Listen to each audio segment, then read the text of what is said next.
There's a real artifact sitting today in a museum in Oxford that lists the names of kings who supposedly ruled before a great flood, each one reigning for tens of thousands of years.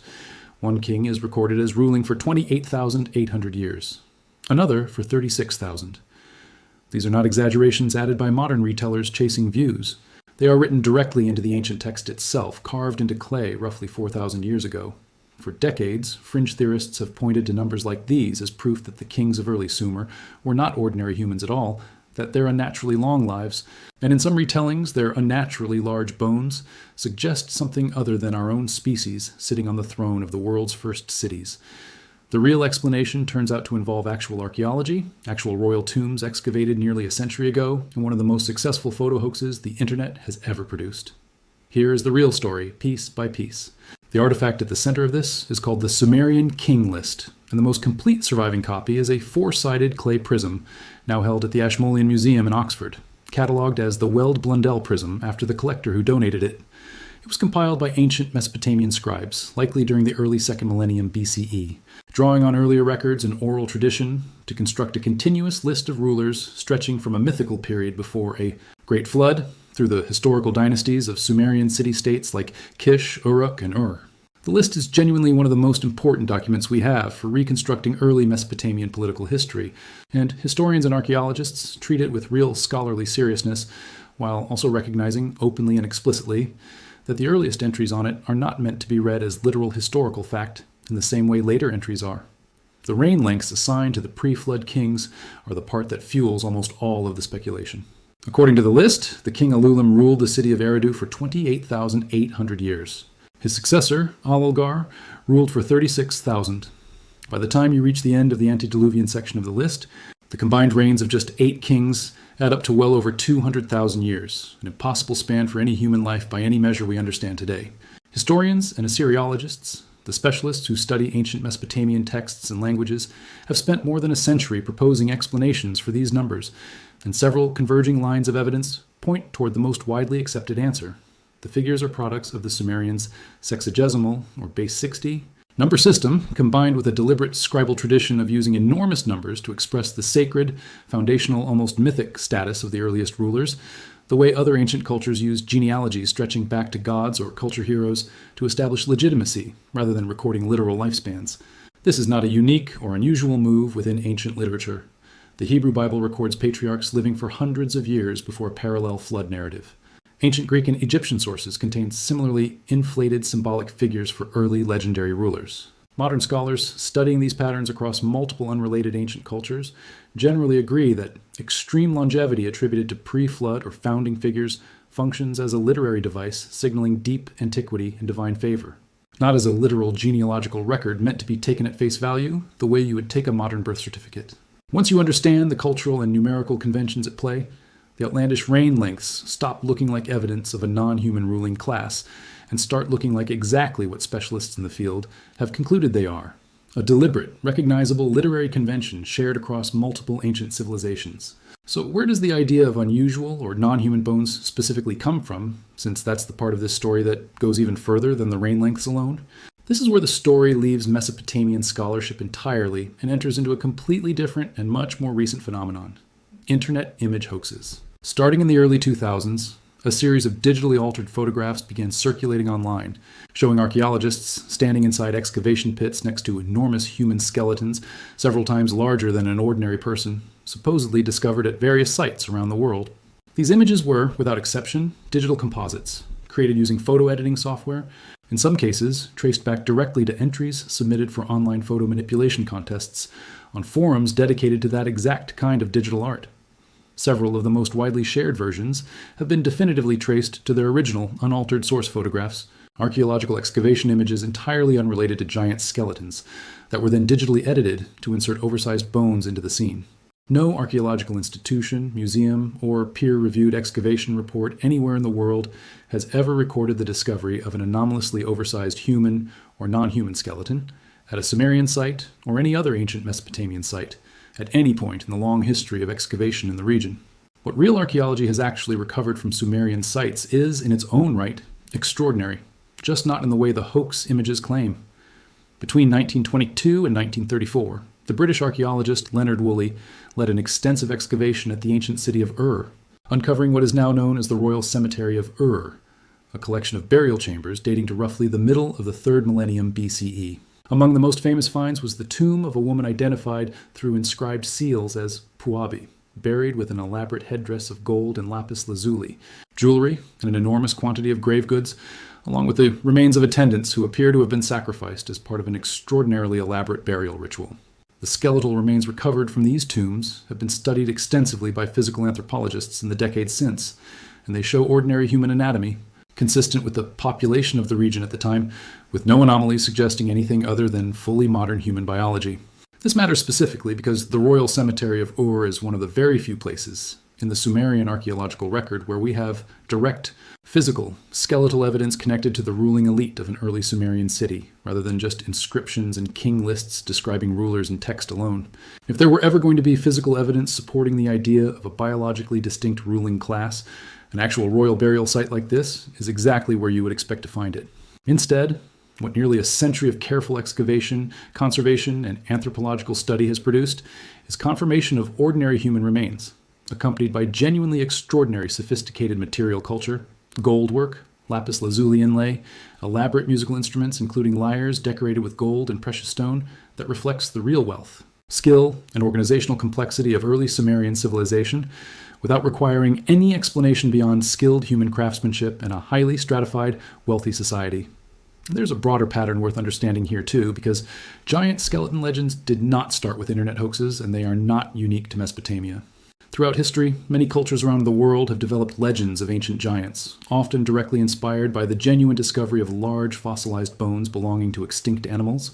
interpreted by people without access to modern paleontology as the remains of giant humans or other oversized beings. Fossilized mammoth and mastodon bones, found scattered across Europe, Asia, and the Americas for centuries before the science of paleontology existed to properly identify them, were frequently mistaken for the remains of giants, heroes, or monsters from local mythology. Some researchers studying ancient Greek mythology have proposed that the classical legend of the Cyclops may trace back to the discovery of fossilized skulls belonging to an extinct dwarf elephant species native to the Mediterranean, whose large central nasal cavity, when viewed without modern anatomical knowledge, could plausibly be mistaken for a single central eye socket.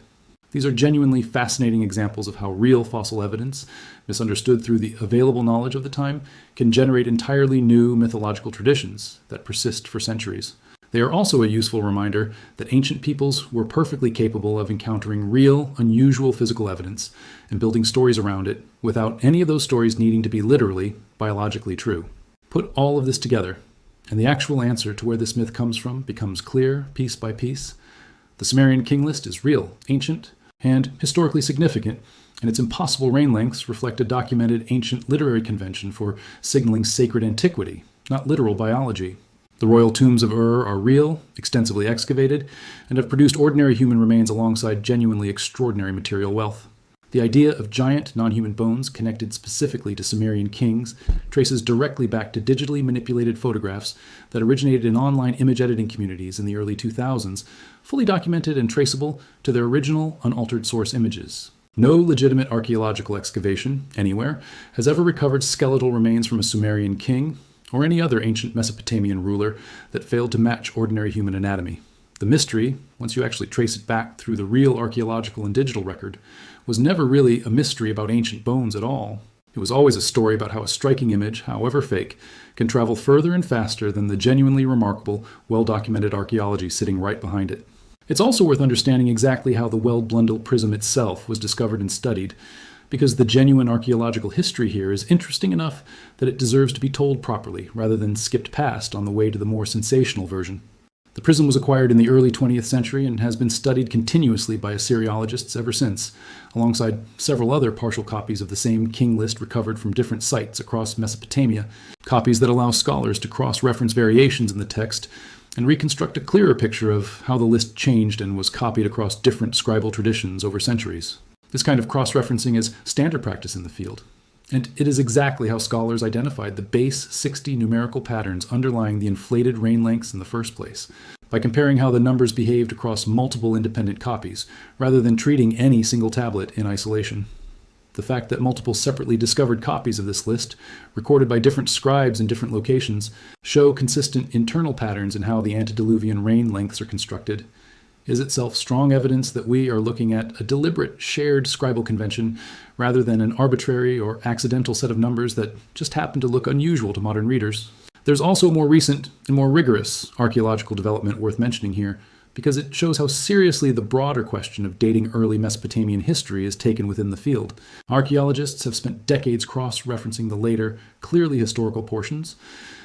of the King List against independent evidence, including dated inscriptions, astronomical records, and stratified excavation layers from sites like Kish and Uruk, in order to construct a chronology of early Mesopotamian history that does not rely on the King List alone. This kind of cross-checking, using multiple independent lines of evidence to confirm or correct a single ancient source, is the same basic method that allows historians to confidently say, the early dynastic period of Sumerian history reflects ordinary human political organization. Dynasties, conquests, alliances, and successions, the same basic patterns found in every other early state-level society in the historical record, rather than anything requiring an explanation beyond conventional human history. It's worth taking a moment to actually look at how a hoax photograph like this gets traced back to its source, because the process is genuinely interesting, and it shows why we can speak with this much confidence about where the giant skeleton images actually came from. Digital images carry embedded technical information, and in several documented cases, researchers and fact-checking organizations were able to identify the exact original, unaltered photograph used as the base for a viral giant skeleton image, sometimes an entirely unrelated excavation photo from a completely different country and time period, by comparing background details, lighting, and shadow patterns between the viral version and the original source. In some cases, the original photo manipulation artists themselves came forward once their work had spread far beyond its original online community, explaining that the image had been created purely as a digital art exercise and was never intended to be mistaken for a real archaeological photograph. This kind of source tracing is standard practice in digital image forensics, and it's the same basic method used to debunk countless other viral hoax photographs across completely unrelated topics, from fake wildlife sightings to fabricated weather disaster images.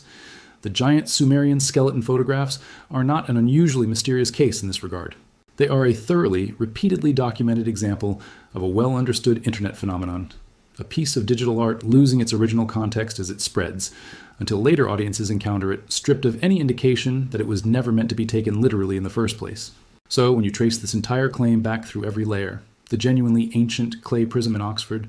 the real excavated tombs at Ur, the popular but specialist rejected reinterpretation of ancient deities as extraterrestrial ancestors, and finally the digitally fabricated images that gave the whole theory its most viral, attention-grabbing visual, what you find is a pattern that shows up again and again across this entire genre of ancient mystery content.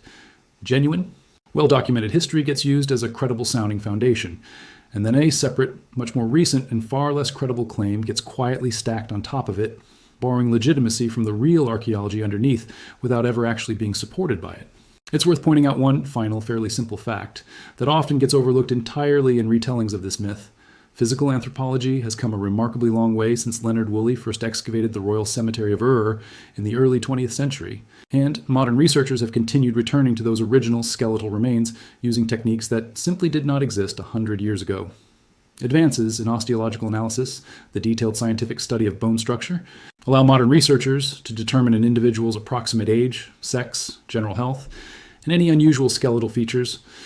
with a level of precision Woolley's original team could not have achieved. None of this more recent, more sophisticated analysis has produced findings inconsistent with ordinary human anatomy among the Ur remains. If there were genuinely anomalous skeletal material sitting in a museum collection somewhere, modern bioarchaeology, a field deeply invested in revisiting historical excavations with updated technology, would be exactly the kind of research effort positioned to notice and publish on it. The continued absence of any such finding, across nearly a century of repeated scientific re-examination, is itself meaningful evidence, not merely an absence of evidence. That absence is, in the end, the most honest answer this investigation can give you.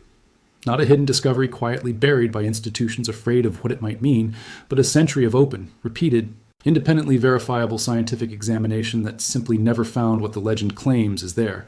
The bones recovered from Sumer's earliest kings and queens, every single time anyone has actually looked closely, have turned out to belong completely and unremarkably to us.